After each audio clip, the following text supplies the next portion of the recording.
Yes. So okay, hold on just a second. Let me just introduce. We are recording. It is Wednesday, 21 November 2018. This is a session in the fall 2018 Storytelling Therapy, Storytelling for Coaching and Counseling video conference class. And the first item on the program is that Rena is going to tell us about a standard format for the drama and storytelling arts-based work she does with children, and then we're going to watch a video she made about it. So Rena, please tell us about it. So I'm going to share with you about my journey being an art-based therapist. It was an intensive 9-month course where I worked with children at risk. So 12 children were picked up, and most of them had problem with cognition. They were slow learners. They did not have empathy for each other, very low self-esteem. So most of the sessions were worked on these therapeutic goals. And after every month, we were measuring their improvement. A typical ABT session would actually have 4 things in mind. One was the therapeutic goal. Suppose, let's say, the goal is self-esteem and creative expression. Then we would have a ritual, an opening ritual. So all the children would stand in a circle and open the space. So for them, that is a safe space where they can express, they will not be judged, they could be free. And any of the child would do that ritual. And then there would be a communion. So communion is something where the entire group comes together and does something which I tell them. Suppose, let me just give you an example. Suppose the domain is self-esteem and creative expression. So what children did was they embodied getting into a forest where there were only peacocks. So everyone started making the sounds of peacock and walked and danced like a peacock in a group dance. So what I was teaching was creative expression and group interaction. Then these children, they sat down and they drew peacocks, tracing their own hands. And they wrote 5 attributes of themselves in those 5 fingers, writing that I am strong, I am good, I'm hardworking, in whichever language they understood. Some of the children could speak only Bengali, some could speak Hindi. So basically this was something we were talking about self-esteem. And towards the end of the session, we talked about the qualities which everyone had. So this was a small session on self-esteem. This is how we used to do it. An opening ritual, a communion, a proper creation, a closure. Closure would again means that if you've opened a stage, you have to close down the stage and bring it to a closure. So the video which you're going to see is that it is, bits and pieces of some of the sessions which were done in those 9 months. And the best part was that after 9 months, these children really showed a lot of improvement. There were children who could not speak, and towards the end, they were, creating their own stories, expressing it. They were drawing and coming up with metaphors, which was a beautiful thing. And they became one group. They started trusting each other. So maybe Eric, you could show the video then.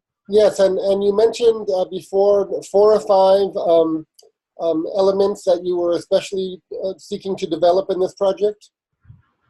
So the therapeutic goals which I worked on was creative expression, self-esteem, attention, and cognition. So these were things which we really worked on. Great. Okay. Now I have downloaded the video. Let's see. First, I'm going to go to share. First I'm going to go to share screen. And I'm clicking share computer sound. And I'm clicking desktop.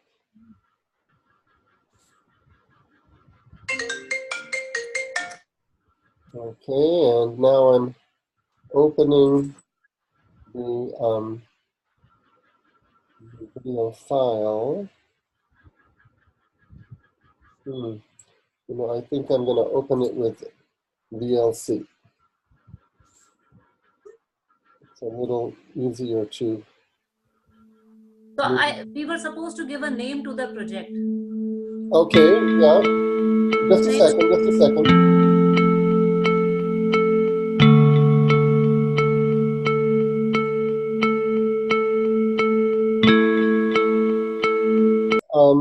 Yes, go ahead. You're supposed to give a name to the project?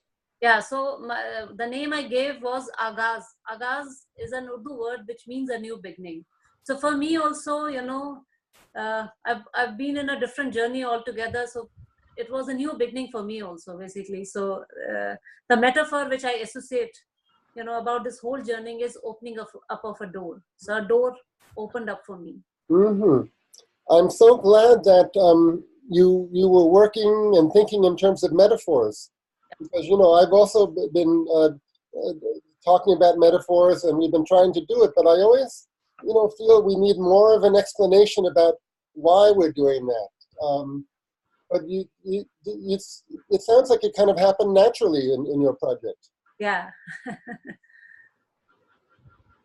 Okay, here, shall I go back so we can read the? Yeah, we can please. read the. That's very small.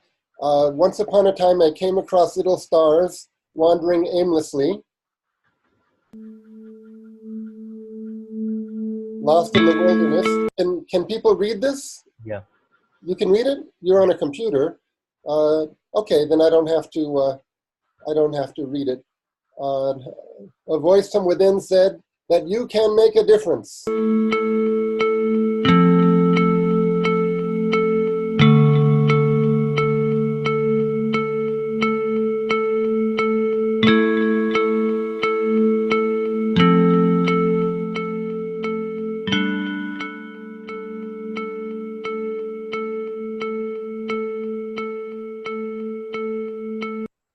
I can't make out the age. From the age of what age to the age of what age? 9 to 13 years. 9 to 13 years. 9 to 13.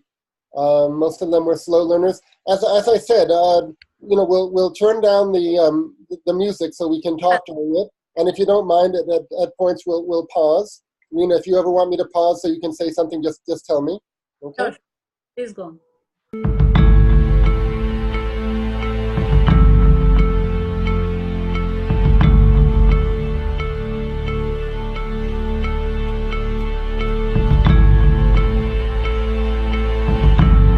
On the right seems to know what she's doing. In the yellow.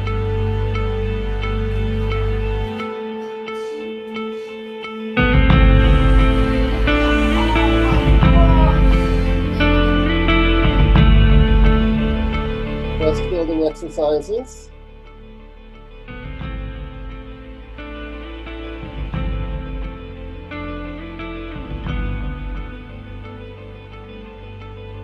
Different forms of play therapy.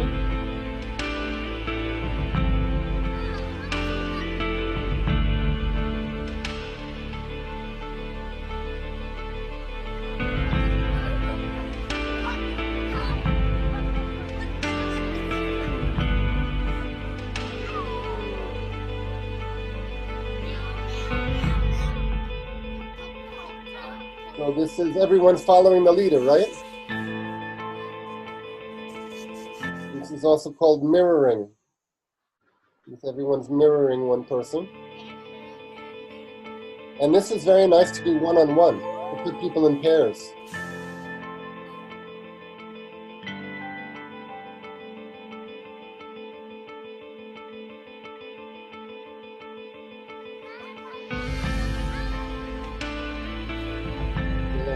Here they're doing the wind. So they're moving like wind. Like wind. Yeah, then the storm comes, and then the rainbow comes. The wind is getting faster.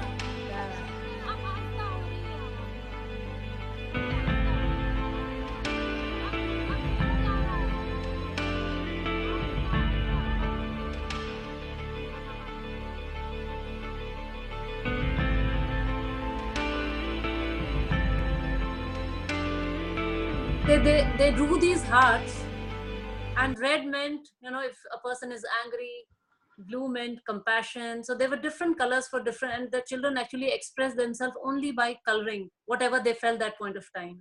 So And then, did you suggest that a particular color represented a particular emotion? yes, yes, I told them, and then they drew these hearts, and then they talked about whatever their fears were. So this opened up a channel for them to actually speak up their worries. They shared their worries in this session. So each heart had many different parts in it. Yeah, yeah. They were in fear of losing their place where they were living, fear of their father not getting paid, fear that the family wouldn't be able to repay the loan they had taken out. Very practical, grown-up fears. Yeah. So this is drumming.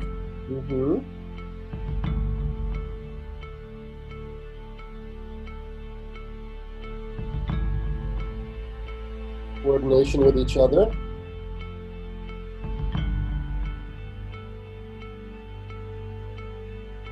Sculpting is also a very important thing, where one person actually acts with the other person. Yes. So it's body sculpting, right? Sculpting is a very important thing because you don't speak, you just follow the other person, and you come up with new things. Suppose one person has made, a peacock with a hand, the other person can come and actually change the complete form. And it's a beautiful thing, without speaking, you are basically communicating to the other person. So what do they call it? Do they call it the living sculpture or body sculpture or? Body sculpting. Body sculpting. And it can either be done with an individual or you can sculpt a group, right? Yeah, so it's in this slide, if you see, the moment I said group cult, without speaking, they would just form a group cult, a bud, then they would make a bud, without speaking. So it is basically you start understanding each other without speaking. It's just communicating with your bodies.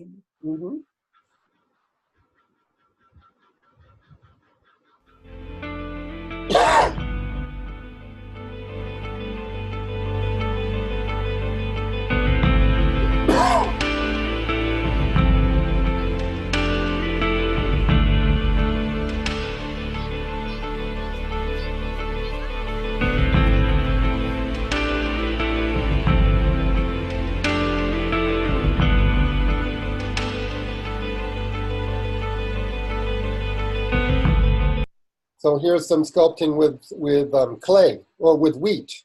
So yeah, so we took wheat and water and some edible colors and children. So there were 3 groups and they made their own sculpts, and then they made a story out of it, which was a very beautiful session actually. So from messy play, it became to a form, and then it became a story. They improvised it by creating their own stories from these forms. So you would kind of plan a session. I guess it partly depended on what materials you would bring. Absolutely. So you would suggest, at least you would suggest what materials they would work with on that day. So I used to take everything on my own and used to plan it accordingly that way.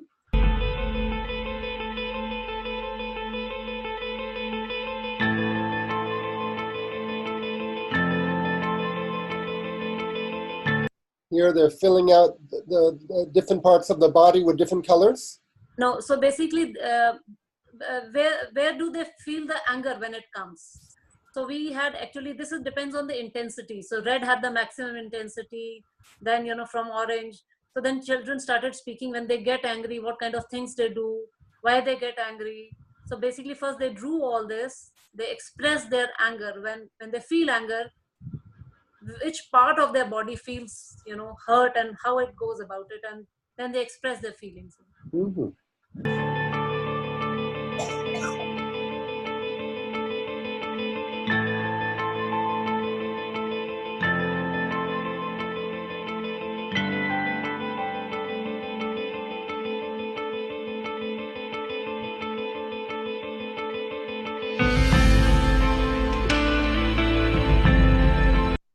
She said, if I was a lantern, I would help find my mother.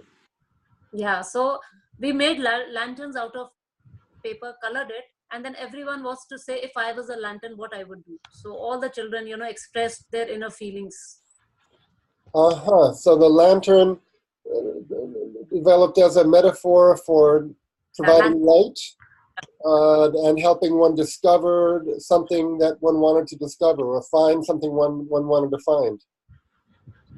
And she took it very personally, that she would like to find her mother. And you could even extend it further. I mean, in my mind, it gets extended further because her mother has passed away, right? Yeah. So then we all know the stories of people who go to the realm of the dead and try to find their deceased ones and try to bring them back. And sometimes it doesn't work out. Sometimes something works out.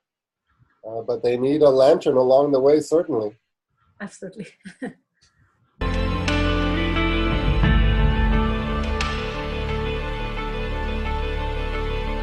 Somebody else wanted the lantern to shine on the thief. Somebody else wanted it so he could play football at night.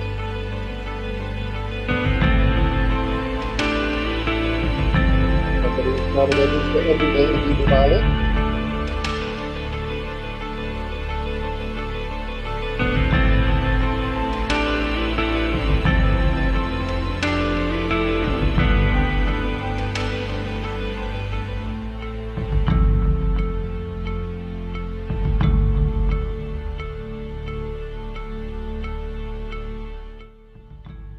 Each So took a diya in hand. What is a diya? Yeah, so diya is that earthen candle for us. So during Diwali, we light diyas. Because during Diwali time, we actually colored all those diyas, then lit those diyas, and we took them in our hand and pledged to be good human beings. And then all these children, they came up with their own things, what they want to change about themselves. So it was basically, discovering in yourself which area you would want to improve on. And they could do that, huh? They took it, they understood it, they took it seriously. Yeah. You just see what they said, But I'm sure this was not at the very beginning of the process. This must have been like halfway through. More than halfway through.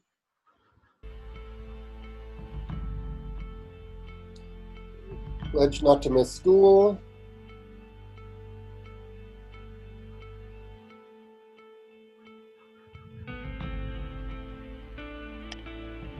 Narratives using props.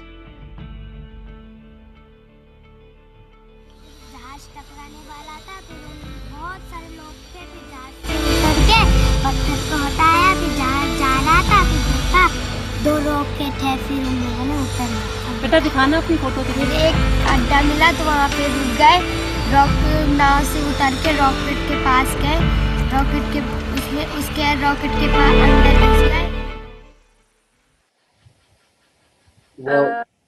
Go ahead. They've done spray painting, so they kept some blocks. They did some spray painting, and now they're creating their own stories out of the drawings which have come. I'm going to skip ahead a little bit. They said it's fun working together, and then a session on working with the wider community. How did you do that? So we played with scarves with each other. So it was, throwing scarves, saying one good thing about the other person. Oh, okay. But this was nice. Metaphor garden. So there was one big sheet which was given, and they had to, whatever they see in a garden, they had to draw. And they created a beautiful garden out of it. Okay, I'm pushing ahead a little bit.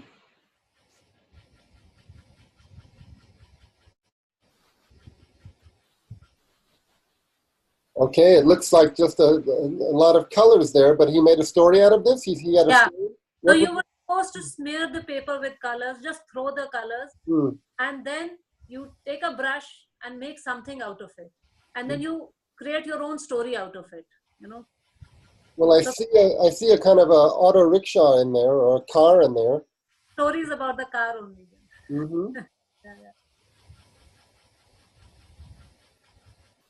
I'm skipping ahead a little bit. What was this? Is this a house? So there's a boat and there's a house on top of that. There is a tree. And she's she's made a story out of it. Mm-hmm.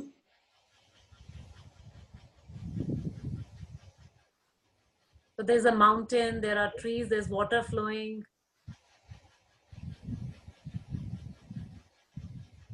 You know, you have to have such hope and joy in order to make up stories like this. Right? Because, you know, these kids probably live in quote unquote slum situations, urban situations that are not so, you know, there's a lot of garbage around, there are a lot of old buildings, and yet they can also use their imagination to visualize kind of beauty.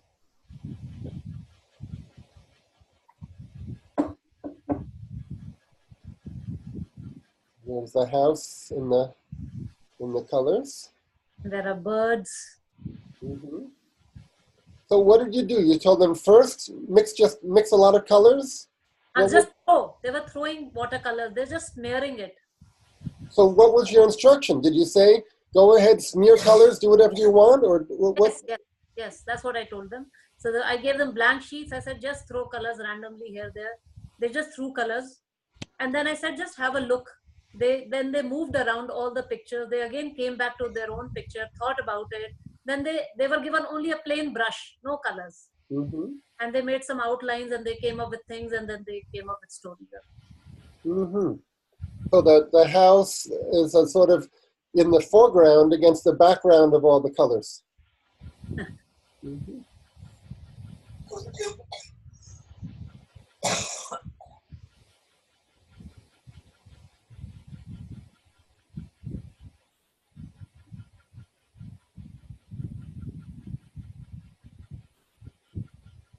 But initially, there was no coordination. Later, go ahead. Later, they started actually creating the songs, and there's a rhythm there. Mm-hmm. And they're singing too.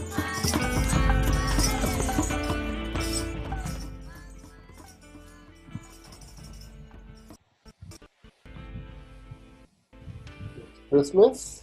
Yeah. They use props. Did they bring their own props? I told them to. Only few of them got it. Then I took a bag full of props for them. I said, Okay.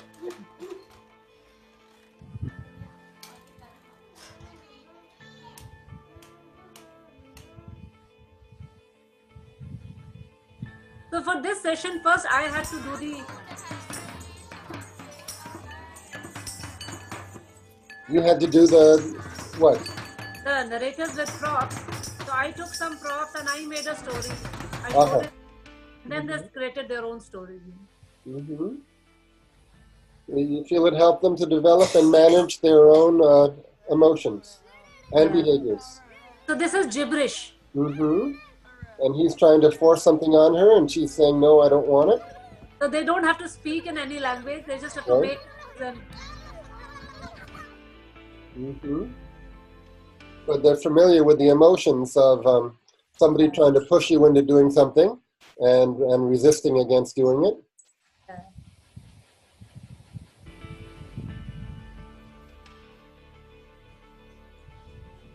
Okay, about their dreams.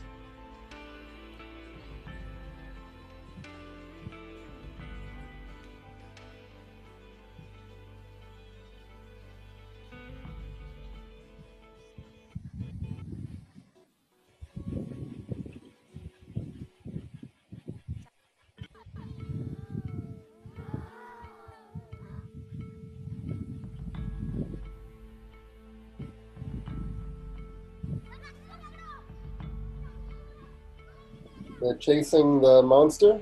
Yeah.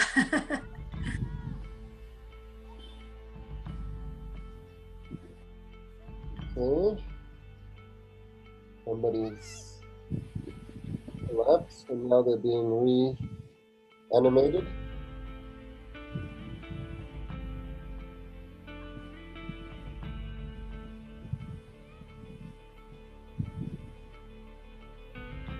Is that a witch's hat?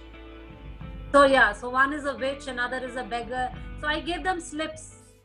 So they had to act according to their roles. Uh-huh. So was the witch a villain or was she a good witch? A bad witch. A bad witch. Okay, so she had to be defeated. So this is sculpting I was talking about. Mm-hmm. Yeah.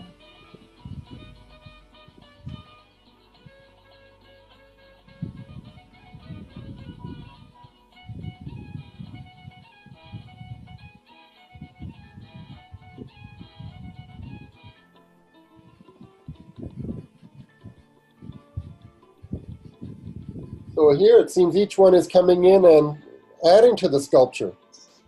Yeah. It's There's a group sculpt.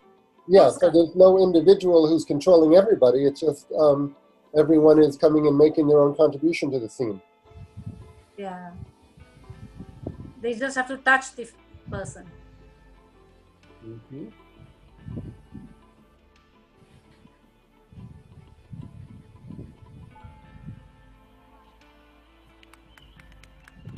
When they touch the person, then they have to freeze. Yeah. And that's a signal that somebody else should make a movement.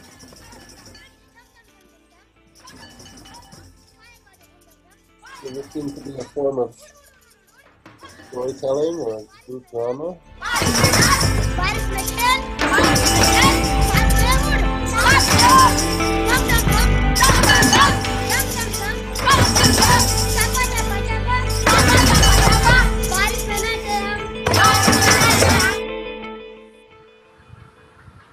Bridge the gap, and let me see that again. Bridge the gap. Emotional expression. Mm-hmm. This is a closing ritual. Mm-hmm.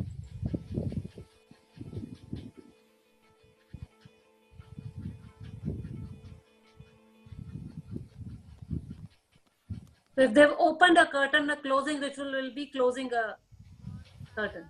Mm-hmm. So this is the 6 PSM story, Eric, I was sharing, you know. Yes. And have we discussed this 6-part story method in this class? We may have touched it very gently.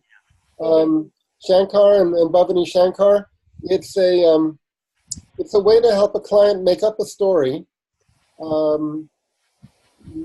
just from their imagination.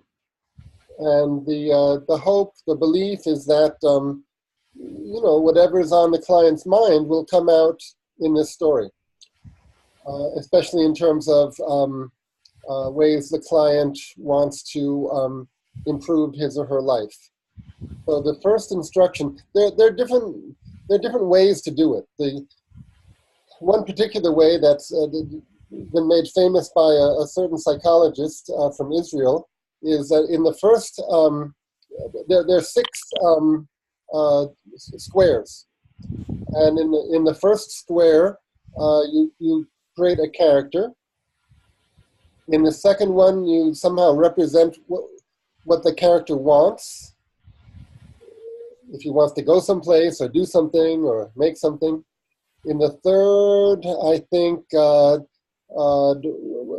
what obstacles might come up along the way. What has to be overcome in order to achieve that thing.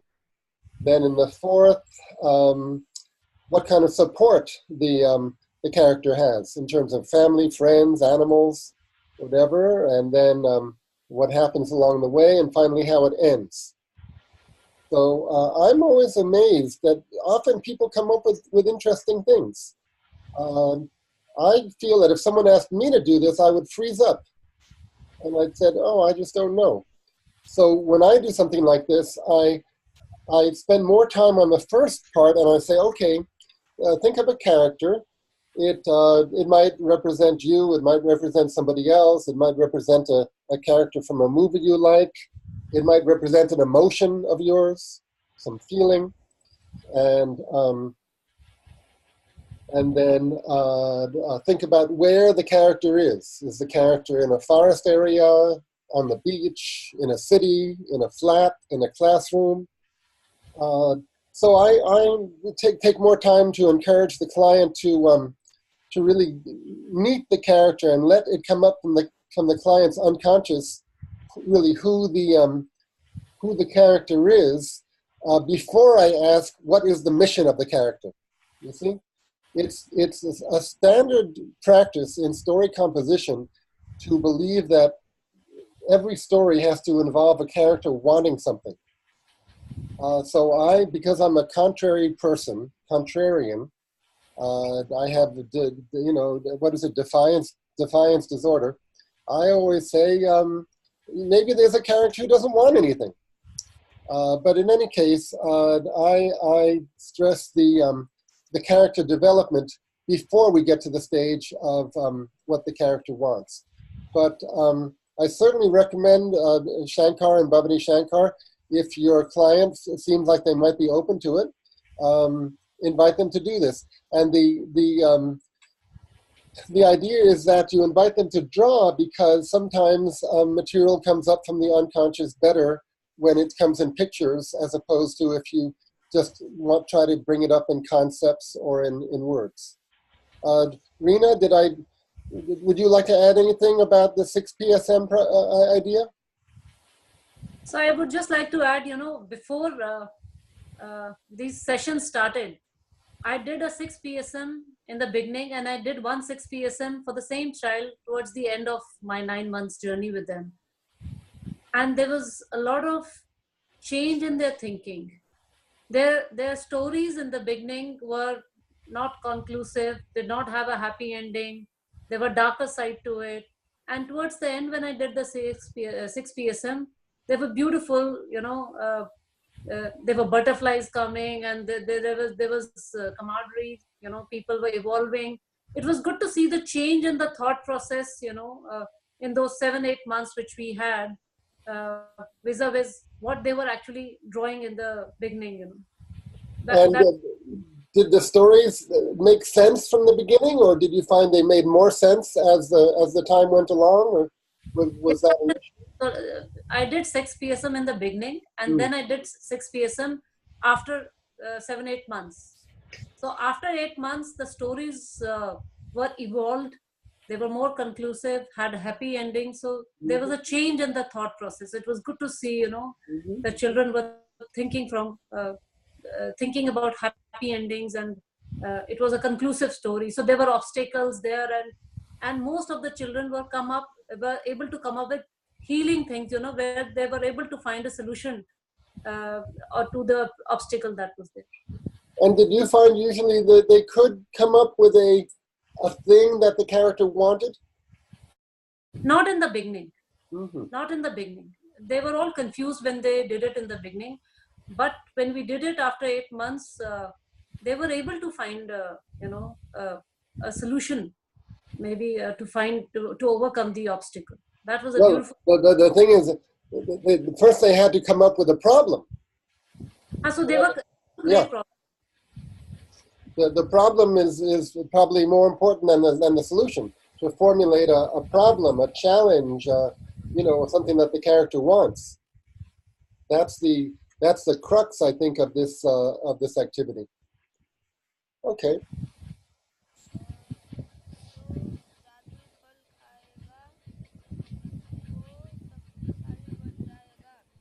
फिर एक दिन एक राक्षस आया, सारा फल तोड़ लिया, फिर उसने वो लेके गया, फिर उसने खाया, फिर वो राजकुमार बन गया, फिर राजकुमार से वो अपने. Well, I heard that it's a Rakshasa, but let's skip ahead. So there's a monster. Yeah. So, go ahead. There's a monster, and then he was able to say there was a tree that was yielding some fruit. Mm. The monster came and he ate all that fruit, and then that fruit was a magical fruit, and the monster became a prince. And did you have a sense of what the metaphors might have represented? So we did not really do metaphors in this thing, but I was happy to see that they were able to come up with an obstacles, and also they were able to find solutions to overcome those obstacles. Mm-hmm. Well, what comes to my mind is that you say that the Rakshasa ate a certain fruit and became a prince? Yeah, right. Okay, well, it might refer to people undergoing this process of all this arts activity and feeling-based activity, and swallowing it, digesting it, and then becoming a prince rather than a monster. Right. That's one way to look at it. You know, in today's day and age, there are no more kings and queens and princes and princesses, but still, royalty, I think, is a metaphor. Of course, it's a metaphor for wealth, but it's also a metaphor for being able to control oneself and control one's destiny. Right. So to be a prince is to be someone who's not going to be pushed around.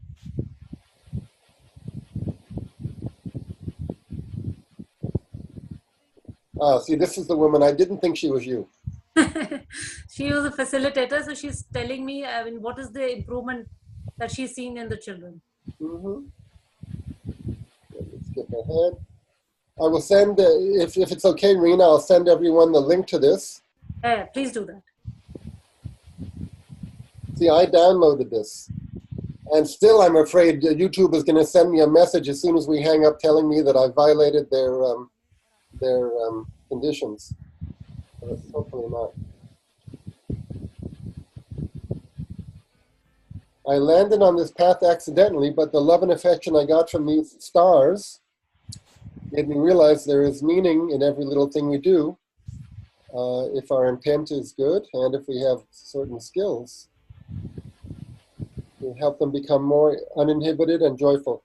And this is the metaphor. This is a visual metaphor that you're using a number of times. It's not only a doorway, but it's a doorway leading upward into the daylight, as if before then one has been in a dungeon. It's an old building, right? Yeah. With it's an old. You can almost smell the walls. But if you can get up these steps and do that gate, you're in the clear.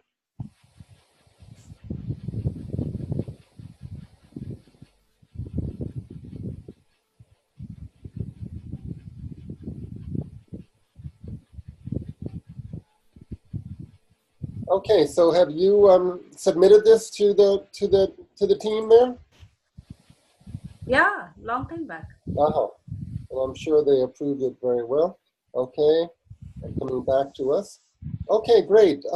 Shankar, Bhavani Shankar, any thoughts? No.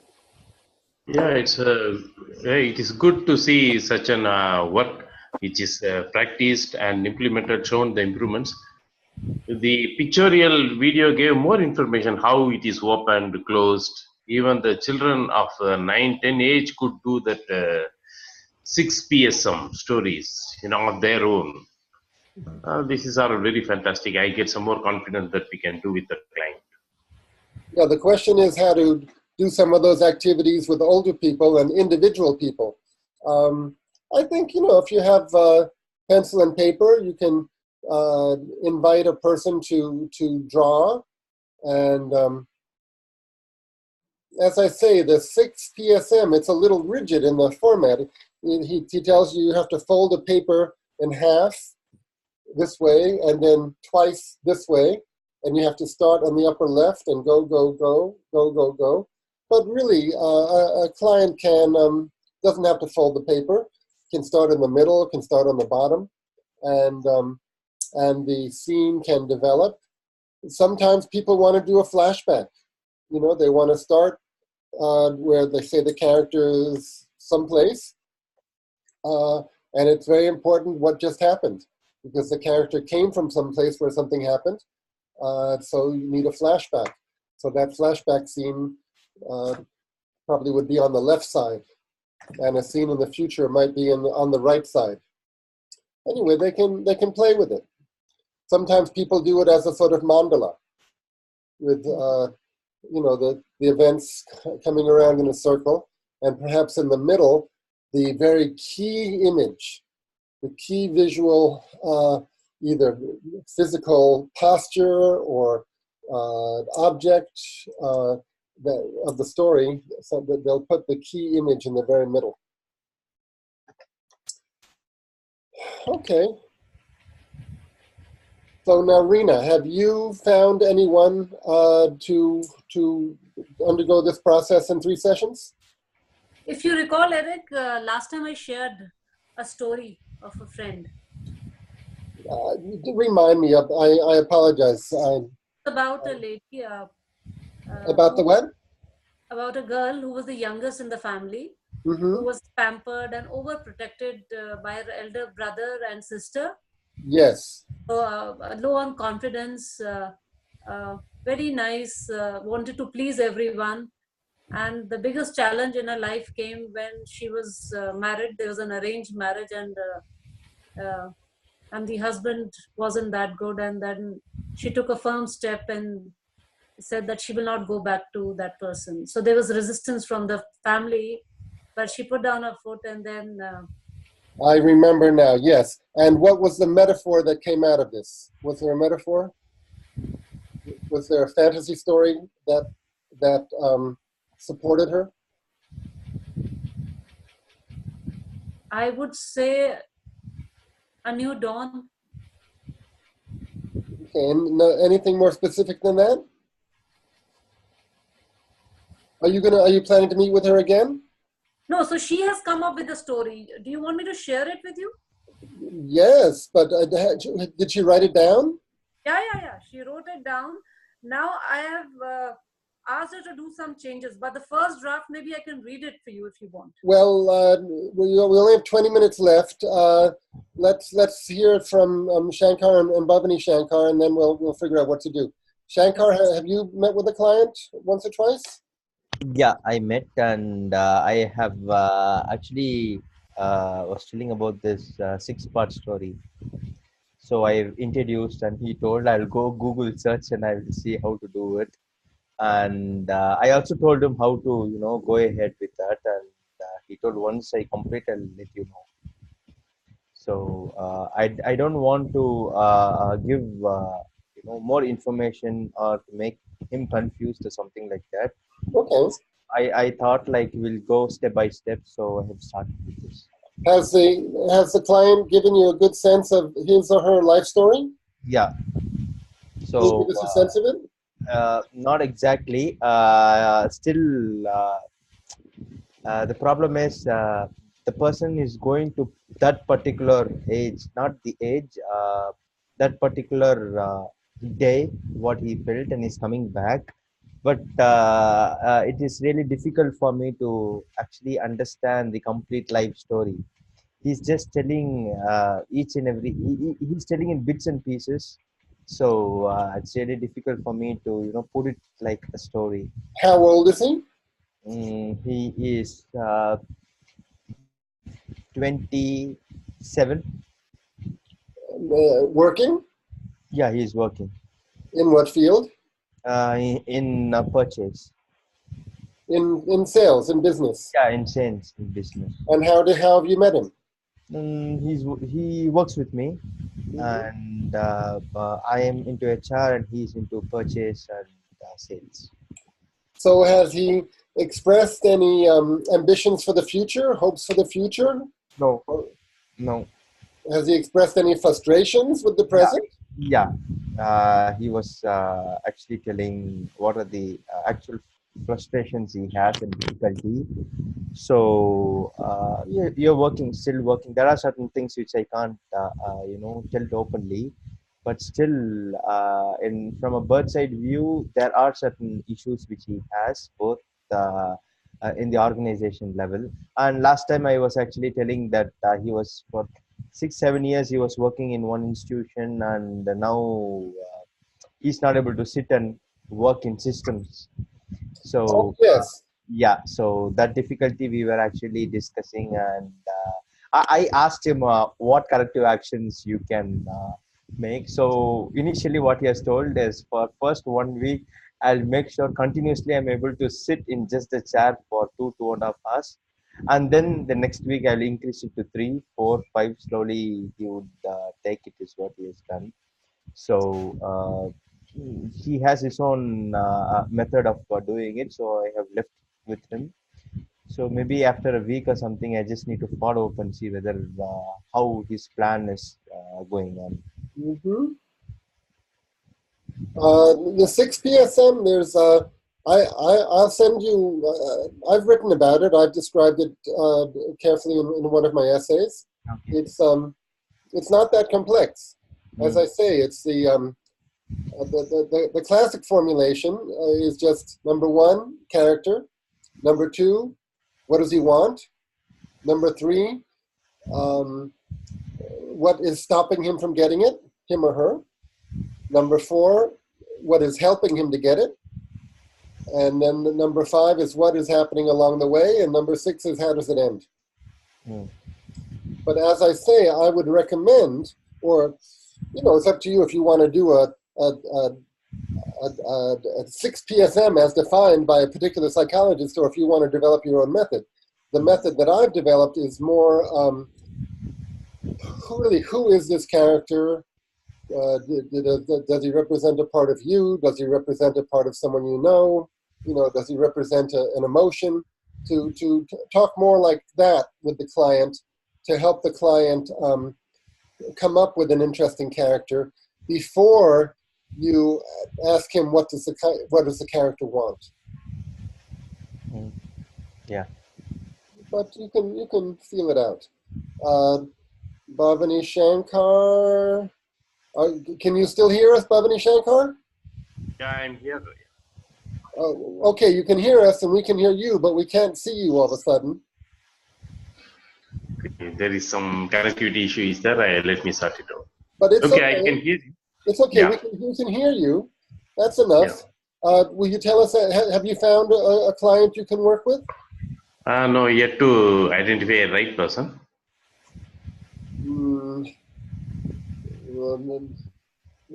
Can we help you in any way, or what? You tried all your family and friends? Yeah, I'm trying. You've asked all your family and friends, and you're. Yeah, I'm. Yeah, I'm trying. Okay. We have another 3 weeks. So I'm hoping you'll find someone in those 3 weeks. Yeah, sure. Great. Okay, so then Rena, yes, please do tell us a little bit. Do you want to read from it, or how long is it? It's a small story. Okay, just good. Read it and then we'll discuss it. So again, let me say back what I heard, that as I recall it, this character, she was sheltered, she was protected by her family, by her older brothers. They loved her very much, and generally they took very good care of her, but they took such good care of her that she didn't develop, didn't have the need and didn't develop the facilities, the emotional muscles for self-protection, self-development, self-initiative.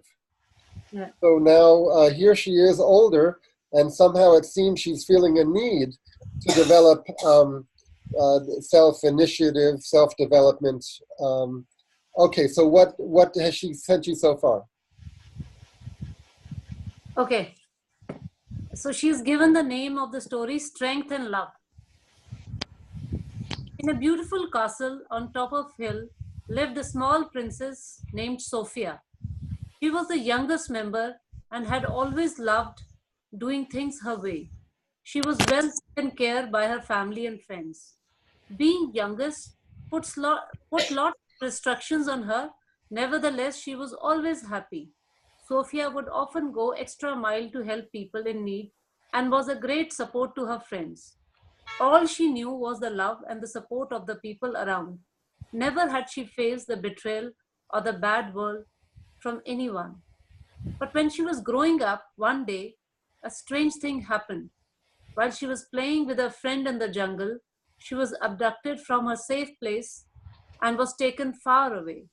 The king, along with his men, went in search of her. Far from the jungle was a lonely cave where she was tied up badly, not given enough to eat, tortured to ends, her spirit ripped apart. Not knowing the reason of her abduction for the first time, she felt weak. When her father found her, she was barely able to walk. The abductor had flown away, never to be seen again. Seeing Sophia in such a condition, family was shattered. This had weakened her, but not for long. Her family and friends stood beside her, providing strength and support. With the love, affection, and strength, she started feeling better. All this gave her ability to move on, and when she stood up with strength, ready for the challenges the life has to throw at her, and thankful to God for all the love and support she has always enjoyed. Few years later, Sophia was married to a prince and was happy to have seen the other side of the coin. That's it. Great. Okay, so there's a real mystery here. Why, how, who abducted her, and is my voice coming through? Yeah. Yeah. Well, why would someone abduct her and imprison her and torture her? So I think she's, putting that abduction to the marriage thing, the arranged marriage which happened. Ah. But the only thing which I felt from the story, it's very well written. The only thing is, when she was abducted, there also she's not giving, even now in the story, she's not actually showing that Sophia had some power, that she had a turning point in her life, that she stood for it. It's again her father going and rescuing her. But the fact is, basically, she rescued herself. Mm-hmm. So I told her that, she can maybe relook at the story and do certain changes where she come across as a person where she made a decision that she's going to rescue herself or something like that. Mm-hmm. Yeah, on the in terms of relating it to her life, it certainly makes sense that the abductor is the husband who she did not want to marry, who she was forced to marry. But in terms of the story itself, it's a mystery, because in the story we never find out who did it, and there's no punishment for it. It just happens, and then it's overcome. So she doesn't believe in any vengeance happening there. The good part is that the abductor is not there in her life, and she's moved on and she's found her prince. For her, that's a happy ending. Yeah, but it's worth thinking about, at least for us, the facilitators. It's worth thinking about, because she's on a path from passivity to agency. Agency is a fancy word for self determination. So in this development towards self-determination, somehow she went through the character in the story goes through a stage of being imprisoned and tortured. So it could represent members of her family. It could represent aspects of herself somehow. It's something to meditate on. She may not want to meditate on it, because it may be too painful. But it is a striking element of a story that just sits there. And, she can leave it alone and forget it, but as her coach, or whatever you want to call yourself, or as somebody working with a person who tells that story, that story really sticks in my mind as something that's unresolved. But okay, great. So you said she was going to do some more? She had something else planned? So she's going to send me another draft. She's working on it.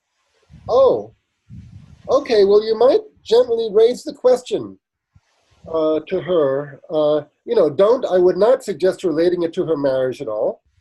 I would just ask the question, does she ever find out, why this, who who this character was who did the abduction and why the abduction occurred and why the torturing occurred? You might ask her. Yeah. You know, maybe there was a monster involved. Maybe there was a spell. Maybe there was a witch. I mean, who knows? Sure, I'll ask her. Yeah. On the level of imagination, not on the level of what is it, not who does it represent in her life, but just in the story. Is it a witch? Is it a wizard? Is it a demon? It's a reasonable question. Right, right. Great.